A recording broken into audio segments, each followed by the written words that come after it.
Hi hello வணக்கம். ஐயனார துணை next எபிசோடுக்கான review பார்க்கலாமாங்க. நம்ம கார்த்திகா இருந்துட்டு சேரன் தான் வேணும் அப்படின்னு சொல்லிட்டு ரொம்பவே பிடிவாதமாக நிற்கிறாங்க. நம்ம நடிஷன் இருந்துட்டு இங்கே பாருமா, நீ இப்போ ஒரு பேச்சு பேசுகிற, உங்கள் அப்பா அம்மா வந்தால் ஒரு பேச்சு பேசுகிற, உன்னெல்லாம் எங்களால் நம்பவே முடியாது அப்படின்ற மாதிரி சொல்லிடுறாங்க. நம்ம கார்த்திகா இருந்துட்டு இங்கே பாருங்க மாமா, என்னால் சேரன் மாமா இல்லாமல் இருக்கவே முடியாது.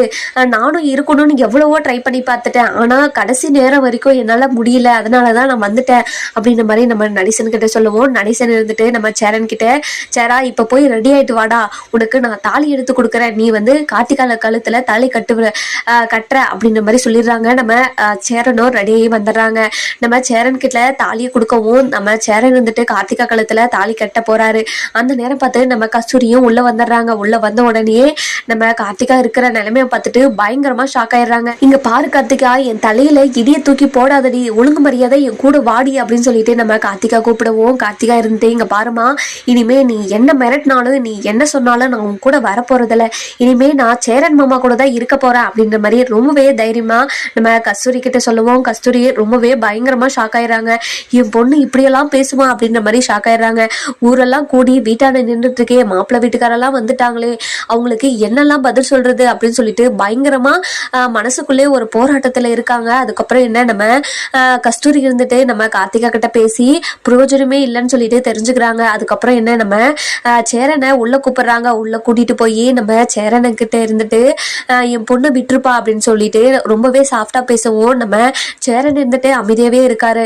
அதுக்கப்புறம் என்ன, நம்ம கஸ்தூரியும் அவங்க அப்பாவும் சேர்ந்துட்டு நம்ம சேரன் காலில் விழுந்துடுறாங்க. விழுந்த உடனே ரொம்பவே ஷாக் ஆயிடுறாரு நம்ம சேரன். என் காலெல்லாம் எதுக்காக விழுறீங்க அப்படின்னு சொல்லிட்டு நம்ம சேரன் இருந்துட்டு சொல்லவும் நம்ம கஸ்தூரி இருந்துட்டு என் பொண்ணை எப்படியாச்சும் விட்டுட்டு, விடிஞ்சா கல்யாணத்தை வச்சுக்கிட்டு இவ ஓடி வந்துட்டானா எங்களுக்கு எவ்வளோ பெரிய அசிங்கம், ப்ளீஸ் தம்பி என் பொண்ணை விட்டுருங்க அப்படின்னு சொல்லிட்டு நம்ம சேரன் கிட்ட சொல்லவும் சேரன் இருந்துட்டு மனசு மாறிடுறாரு.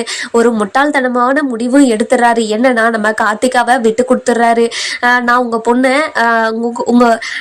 பொண்ணை உங்க கூடவே அனுப்பி வைக்கிறேன் அப்படின்ற மாதிரி சொல்லவும் நம்ம கஸ்தூரிக்கு சந்தோஷமாயிடுது. அதுக்கப்புறம் நம்ம கஸ்தூரி கூட நம்ம கார்த்திகாவை அனுப்பி வச்சிடறாங்க. அதுக்கப்புறம் என்ன, அடுத்த நாள் காலையில கல்யாணத்துக்கு எல்லாமே ரெடி பண்ணிட்டு நம்ம கார்த்திகா வந்துட்டு மணமடியிலையும் உட்காந்துடுறாங்க. அதுக்கப்புறம் நம்ம சேரன் இருந்துட்டு ஒரு ஓரமா நின்று பார்த்துட்டு இருக்காரு நம்ம கார்த்திகாவே.